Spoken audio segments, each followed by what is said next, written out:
আসসালামু আলাইকুম। আমি মোহাম্মদ আমানুল্লাহ হাসান আমান, সিভিল ইঞ্জিনিয়ারিং সলিউশনের পক্ষ থেকে আপনাদের সবাইকে স্বাগতম।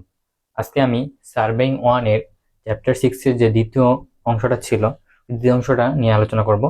এই অংশে মূলত তোমার যে শিকল জরিপের যে ভুলভ্রান্তি ছিল, এগুলো তুমি কিভাবে সংশোধন করবা, কোন সূত্রের মাধ্যমে সংশোধন করবা, বা কি কি সংশোধন করলে তোমার এই যে ভুলভ্রান্তিগুলো দূর করা যাবে, সেগুলো বিষয় নিয়ে একটু আলোচনা করব। তো তোমাকে আমি আগে বলি যে তুমি যদি ভুলভ্রান্তিগুলো দূর করতে চাও, তাহলে যেগুলো সংশোধন করতে হবে তোমাকে প্রথমে যেটা সংশোধন করতে হবে, পরম দৈর্ঘ্যের জন্য সংশোধনী। দ্বিতীয় নাম্বারটা তাপমাত্রার জন্য সংশোধনী, টানের জন্য সংশোধনী, ঝুলানোর জন্য সংশোধনী, ঢালের জন্য সংশোধনী। তো আমাদের এই বইয়ে তুমি যদি তাপমাত্রা, টান আর ঝুলন এই তিনটে জিনিস শিখে যাও, তাহলেই আর লাগে না, কারণ অঙ্কগুলোতে এই তিনটে বিষয় নিয়েই আলোচনা আছে, বা ম্যাথগুলো হচ্ছে এই তিনটে বিষয়ের উপর। তো আমরা প্রথমে যেটা দেখবো যে তাপমাত্রার জন্য সংশোধনী বিষয়টা। তাহলে হচ্ছে কি লিখবো, যে তাপমাত্রার জন্য সংশোধনী।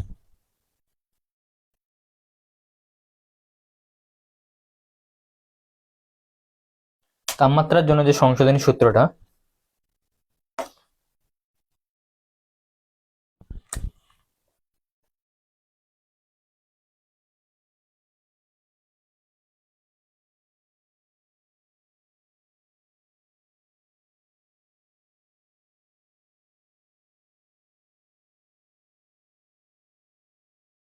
সূত্রটা হচ্ছে যে তোমার CT CT equal alpha TM minus T naught into L. তো তোমার তাপমাত্রার জন্য সংশোধনী। এদের পরিচয় পর্বগুলো দেখো, যে আমি তাপমাত্রার জন্য যে সংশোধনী একে বলবো হচ্ছে সিটি, আর আলফাটা হচ্ছে তোমার তাপীয় প্রসারণাঙ্ক।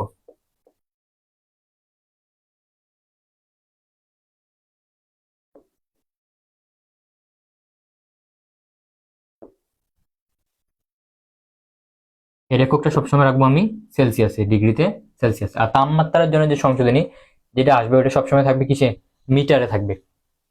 তো তাপীয় যে প্রসারণাঙ্ক, এটা হচ্ছে যে কোন তাপমাত্রায় তোমার শিকলের যে দৈর্ঘ্যটা কমতেছে আবার বাড়তেছে, এই নির্দিষ্ট একটা ধ্রুবমান। আর টিএম টি নট, টি নটটা হচ্ছে এখানে যে তোমার হচ্ছে পরিমাপ গ্রহণকালীন সময়ে যে যে তাপমাত্রায় ফিতার দৈর্ঘ্যটা তোমার আদর্শায়িত হয়েছিল। টি নটটা হচ্ছে যে যখন ল্যাবরেটরিতে তোমার ফিতারা তৈরি করা হয়েছিল, এখানে কতটুক তাপমাত্রা দিয়ে তোমার ফিতারা তৈরি করা হয়েছিল, যে যতটুকু তাপমাত্রা দিলে ফিতারা তোমার চিড়ে যাবে না, টান টান হবে না, বাড়ে যাবে না, কতটুকু তাপমাত্রা দিয়ে যে তৈরি করা হয়েছিল, সেতটুকু তাপমাত্রাকেই বলা হবে তোমার যে তোমার পরিমাপের তোমার আদর্শায়িত তাপমাত্রা আর কি, যে তাপমাত্রায়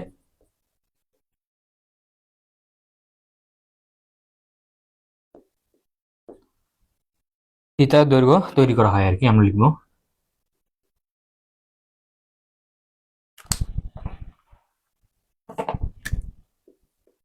ফিতার দৈর্ঘ্য তৈরি করা হয়েছিল। এবার টিএম, এইবার তুমি ফিতাটাকে মাঠে নিয়ে আসছো। তো মাঠে নিয়ে আসলে কি হবে, টেম্পারেচার তো অবশ্যই কম থাকবে, বেশি থাকবে। তো মাঠে নিয়ে আসলে কি হইলো, যে তোমার যে তাপমাত্রাটা যে হইলো, পরিবর্তন হইলো, তাহলে ওই সময় তোমার যেহেতু মাঠে নিয়ে আসছো, তাহলে ওই সময় তুমি কি করবা, অবশ্যই পরিমাপ গ্রহণ করবা। তাহলে আমি এবার বলবো যে পরিমাপ গ্রহণকালে তোমার হচ্ছে যে তাপমাত্রাটা, ওটাই হচ্ছে টিএম। তাহলে এইভাবে বলবো যে পরিমাপ গ্রহণকালীন সময়ে গড় তাপমাত্রা, পরিমাপ গ্রহণ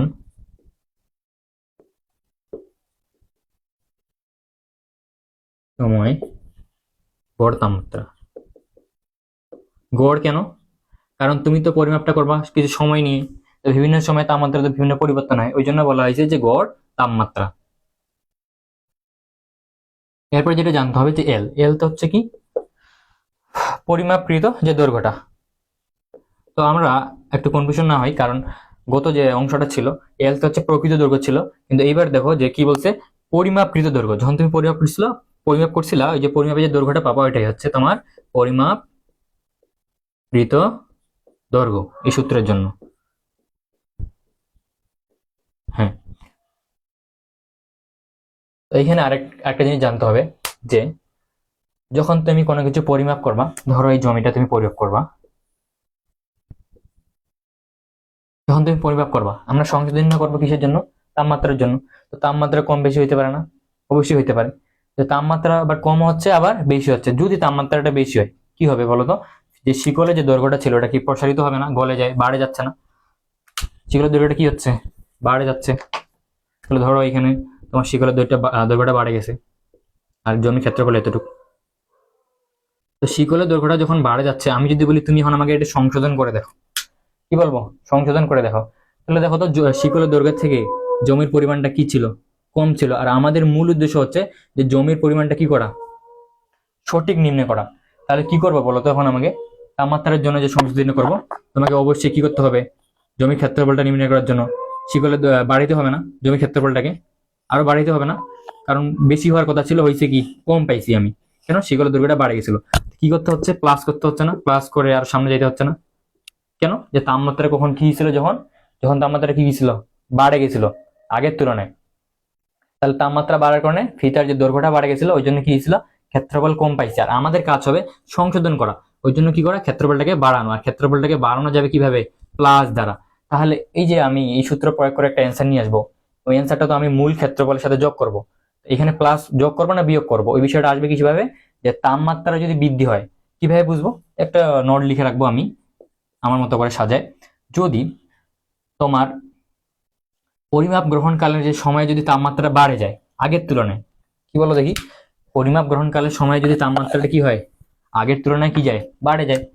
তাহলে দেখো আগে ছিল তোমার হচ্ছে পরিমাপ গ্রহণকালের সময় তাপমাত্রাটা ছিল এমপি, আগের তুলনায় এবার কি হয়েছে? বৃদ্ধি পাইছে। তো আগের তুলনায় যখন বাড়ে যাবে, ফিতার যে আদর্শিত তাপমাত্রা থেকে যেটুকু দেওয়ার কথা ছিল তার থেকে যখন বেশি দিবা, কি হবে? ফিতারা বৃদ্ধি পাবে না? ফিতাটা তো বড় হয়ে যাচ্ছে। যখন ফিতাটা বড় হয়ে যাচ্ছে আর জমির ক্ষেত্রফলটা কম থাকতেছে, তো আমাদের কাজ হচ্ছে কি? যোগ করে জমির ক্ষেত্রফলটা কি বাড়ানো, সঠিক করা, সংশোধন করা। তাহলে তুমি কি করবা? সংশোধনী মানে সিটি এর মান কি করবা? প্লাস প্লাস হবে।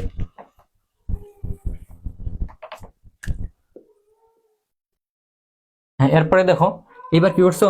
আদর্শায়িত যে তাপমাত্রাটা ছিল, যেই তাপমাত্রায় ফিতাটা স্বাভাবিক থাকতো, যেই তাপমাত্রায় এই ফিতাটা কি থাকতো? স্বাভাবিক। এর থেকে এবার কি হয়েছে? তাপমাত্রা কমে গেছে। কমে যাওয়ার কারণে ফিতাটা কি হয়েছে? আমাদের সংকুচিত হয়েছে, ছোট হয়ে গেছে। কার থেকে? জমির ক্ষেত্রফলে থেকে। এবার আমি যদি বলি তাহলে সঠিক জমির ক্ষেত্রফল কত আসছিল আমাকে বলো তো? তুমি কি করবা?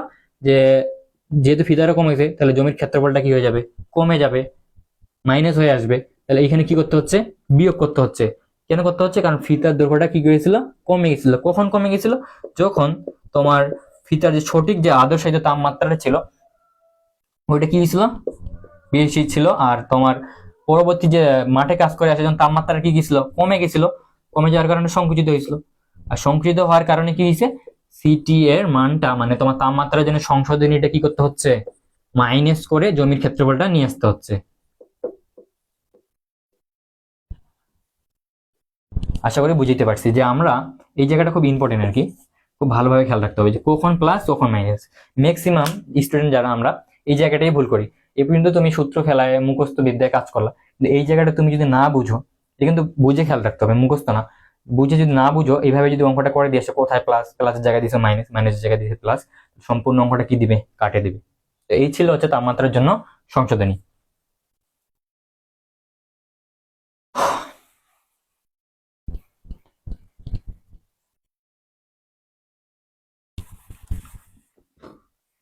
এইবার যেটা দেখবো আমরা টার্নের জন্য সংশোধনী।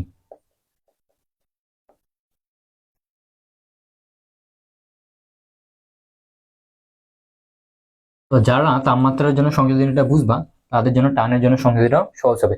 টানের জন্য যে সংশোধনী, যে টান বেশি ছিল না কম টানের, হালকা টানছো না বেশি করে টানছো, এই যে টানের জন্য সংশোধনী, এটার সূত্রটা হচ্ছে তোমার যে টানের জন্য সংশোধনী সূত্র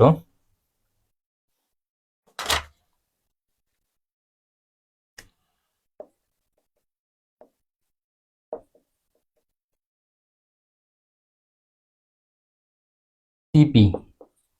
CP equal PM minus P not divided এই ইন্টু এল। এখানে এক্সট্রা কিছু যোগ হয়েছে, কারণ বিষয়টা চলে আসছে কিসের কারণে, কিসে, টানের কারণে। আর টান সম্পর্কিত আমরা অনেক কিছু আগে পড়ছি ফিজিক্সে, যে টান হলে স্থিতিস্থাপকের ধর্ম চলে আসবে, পীড়ন চলে আসবে। এখানে বিষয়টা চলে আসছে, দেখো স্থিতিস্থাপক চলে আসছে এবার টানের জন্য। তো এদের পরিচয় পর্বগুলো দেখো। আমি যদি বলি পি নট, সিপি তো আমরা জানি টানের জন্য সংশোধনী। আর টানের জন্য সংশোধনীটা সবসময় তুমি রাখবা কিসে, তোমার মিটারে রাখবা। কিসে রাখবা? মিটারে। টানের জন্য সংশোধনী থাকবে কিসে? মিটারে। তো পি নোট যদি বলি আমি, পি নোটটা হচ্ছে তোমার পরিমাপ। তুমি যখন তোমার আদর্শায়িত করাকালে টানের তোমার টানটা আদর্শায়িত মানে ল্যাবরেটরিতে যখন তোমার তৈরি করা হয়েছিল ফিতাটা, ওইটাই হচ্ছে তোমার কি, পি নোট। তাহলে বলবো এখানে ফিতা আদর্শায়িত করার সময় টানের পরিমাণ, মানে এটা হচ্ছে তোমার সঠিক টান। এই টানে টানলে, এই টান দেওয়া থাকলে তোমার ফিতার কি কোনো পরিবর্তন হবে না। এরপর ফিতাটাকে যখন তুমি জমির মধ্যে নিয়ে এসে কাজ করবা, কি করবা? ফিতাটাকে যখন জমির মধ্যে নিয়ে এসে কাজ করতেছো, তখন কি হবে বলো তো? কি হইতে পারে? তুমি মনে করো টানতেছো, কেউ জোরে টানছো একটু, ফিতার দৈর্ঘ্যটা বাড়ে গেছে। আরেকটা কি করছো, যে তোমার টানার তোমার হচ্ছে এইভাবে, তুমি এখানে ধরছো, আরেকজন এখানে ধরছে, তো উঁচু নিচের কারণে এই জায়গাটা টান টান হয়নি, এইভাবে ফাঁকা হয়ে আছে। তাহলে কি মানে হালে আছে, তাহলে কি হবে বলো তো? তোমার ফিতার দৈর্ঘ্যটা কি বেশি হয়ে যাচ্ছে না? আর যখন তুমি যখন টান টান করছিল, যখন খুব টান টান করছিল, ফিতার দৈর্ঘ্যটা বাড়ে গেছিল, কিন্তু জমি ছিল এতটুকু। হ্যাঁ, এখন তুমি খুব টান টান করার কারণে কি হয়েছে, ফিতার দৈর্ঘ্যটা কি হয়েছে, বেশি বাড়ে গেছে। মানে 66 ফুটের জায়গায় হয়ে গেছে, 66 ফিটের ফিতাটাই 65 ফুট, তোমার 67 ফুট। যখন বাড়ে গেল, তাহলে কি করতে হচ্ছে, যখন বাড়ে যাচ্ছে তখন জমির ক্ষেত্রফলটা বাড়িতে হচ্ছে। বাড়িতে হচ্ছে কিনা, মানে জমি কম পাওয়া যাচ্ছে।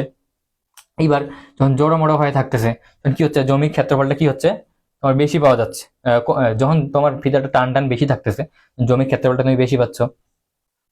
তো এই বিষয়টা একটু পরে হচ্ছে, আর পরিচয় পর্বগুলো দেখে নিই। তাহলে তোমার পিএমটা হচ্ছে যে যখন তুমি পরিমাপ করবা আর কি, তো কি হবে, পরিমাপকালে টানের পরিমাণ।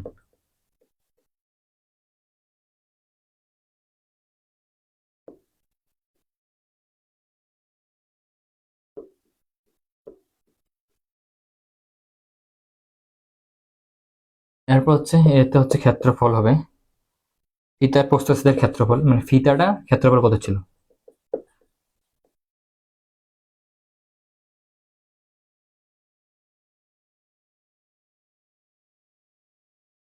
সো আমি যে টানের হিসাবগুলো এগুলো রাখবো কিসে, কেজিতে। আর ক্ষেত্রফলটা রাখবো আমি সবসময় বর্গ সেন্টিমিটার। খুব ইম্পর্টেন্ট, কিন্তু যদি মিটারে থাকে তোমাকে কি করে নিতে হবে, বর্গ সেন্টিমিটারে করে নিতে হবে অঙ্কগুলোতে। এইতে হচ্ছে তোমার স্থিতিস্থাপক গুণাঙ্ক।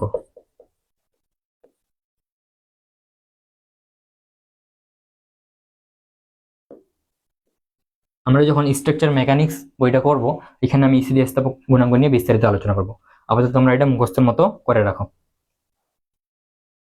এই স্থিতিস্থাপক যে গুণাঙ্ক, এর এককটা সমান থাকবে সবসময় কেজি বর্গ সেন্টিমিটার, কেজি পার বর্গ সেন্টিমিটার স্কয়ারে।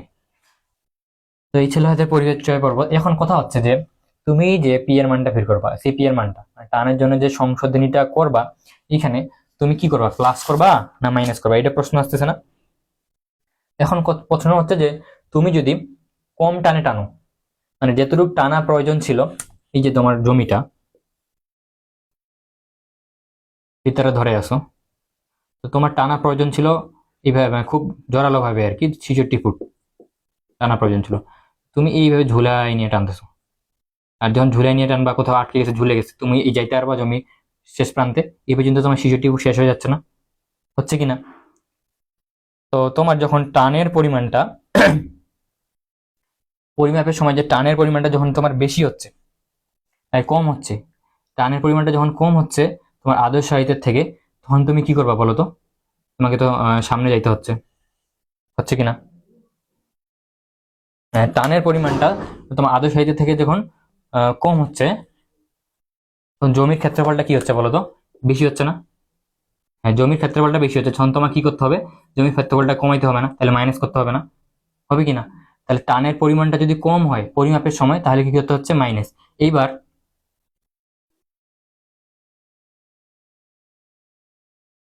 তোমার 66 ফুট যাওয়ার কথা ছিল, তুমি কি করছো, এমন ভাবে টানছো, এটা একবারে বাড়ায় ফেলছো কত, 67 ফুট ফিতাটা।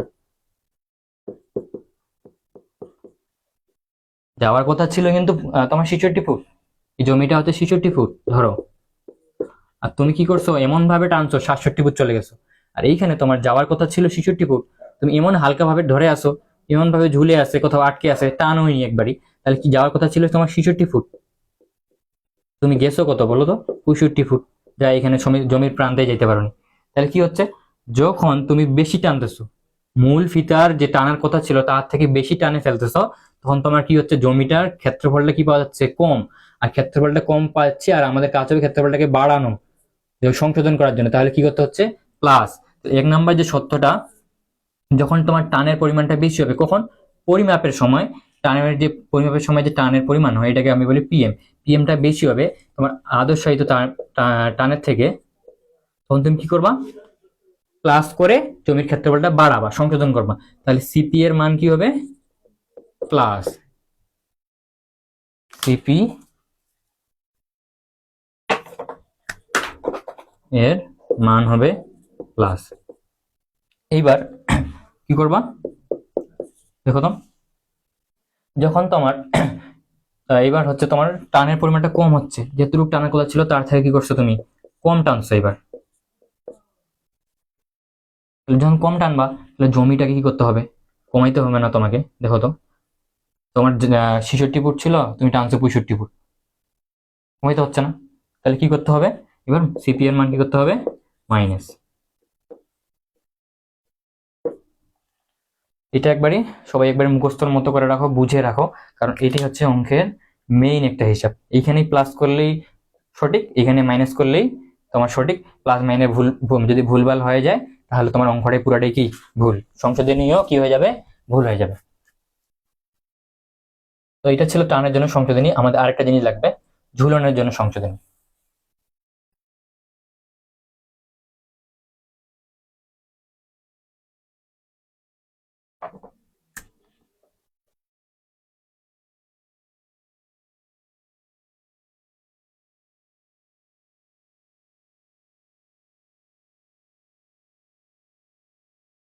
তো ঝুলনের জন্য যে সংশোধনীটা, সূত্রটা লিখবা তুমি, সিএস, কি লিখবা, CS, CS equal L W square divided 24 N square T square. এদের পরিচয় পর্বগুলো একটু দেওয়া যাক। তোমার এখানে হচ্ছে এল, সিএস তো তোমার তো ঝুলানোর জন্য সংশোধনী, আর ঝুলের জন্য সংশোধনী এটা সবসময় থাকবে কিসে, তোমার মিটারে, সব সংশোধনীগুলো থাকবে কিসে, এগুলা মিটারে। আর এল তে যদি আমি বলি এখানে তোমার আহ, দুই, তুমি যখন ঝুলাবা, আচ্ছা এটা ঝুলবে কখন আমাকে বলো তো, তোমার প্রশ্নের মধ্যে বলে দিবে যে যদি খুঁটির সংখ্যা কয়টা, 3টা দিলাম। এবার যদি খুঁটির সংখ্যা 3টা হয়, তাহলে তোমাকে বলবে যে খুঁটি, আচ্ছা ঝুলাবা কখন তুমি বলো তো, খুঁটি দিয়ে ঝুলাবা না, আচ্ছা এই 2টা খুঁটি পুঁতলাম, এখন তুমি টানতেছো এইভাবে, শিকল যে বিষয়টা, এটা কি লোহার তৈরি না, তোমার এত পরিমাণ শক্তি হয়ে গেছে যে লোহাটাকে টানে নিবা, অবশ্যই কি করবে, তার ওজনের কারণে লোহাটা ঠিক করে থাকবে, তোমার চেইনটা, শিকলটা একটু ঝুলবে, অবশ্যই ঝুলবে।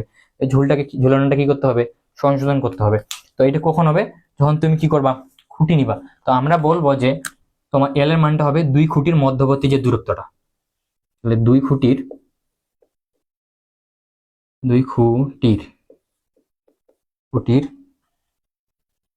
এল এর মানটা বলবো 2 সাপোর্ট বা 2 খুঁটির মধ্যবর্তী দূরত্ব। এরপরে যেটা জানতে হবে যে ডাব্লিউ, ডাব্লিউতে তুমি বলবা যে টেপ, তোমার যে ফিতাটা ছিল, যে ফিতাটা নিয়ে তুমি কাজ করছো, ওই ফিতার মোট ওজন, ফিতার বা টেপ বলা যাবে এটাকে, টেপ এর মোট ওজন।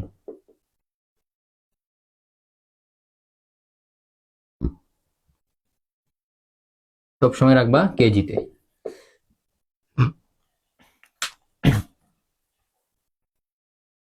এরপর হচ্ছে যে পিতে কি,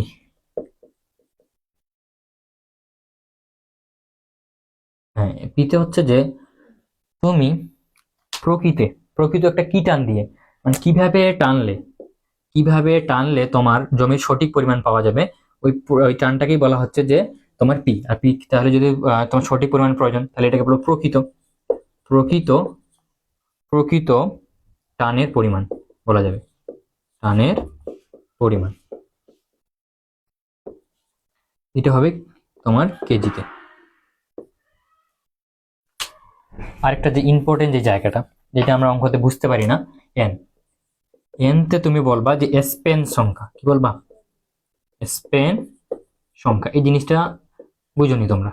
দেখো, যখন তুমি কোনো কিছু পরিমাপ যেহেতু ঝুলের বিষয়টা, খুঁটি দিয়ে পরিমাপ করবা। কি দিয়ে? খুঁটি। দেখো, খুঁটি দিছি আমি 2টা। এইবার এই যে ফিতাটা নিলা, তুমি 2টা ফিতা নিলে না? তো এখানে বলো তো 2টা খুঁটির জন্য ফিতা কয়টা হলো? একটা না? এবার যদি আমি 3টা খুঁটি নিই, তাহলে ফিতা কয়টা হচ্ছে? কয় জায়গার মান নিতে হচ্ছে? 2 জায়গার না? এইগুলাকে বলা হবে স্পেন। যদি খুঁটি হয় 2টা, স্পেন হচ্ছে কয়টা? একটা, মানে এন এর মান হচ্ছে একটি। যদি খুঁটি হচ্ছে 3টা, তাহলে এন এর মান হচ্ছে কত? 2।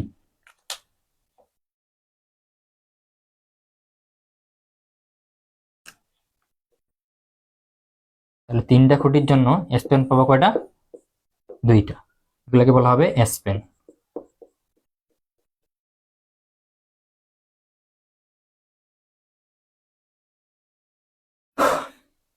এই ছিল হচ্ছে তোমার স্পেনের বিষয়টা।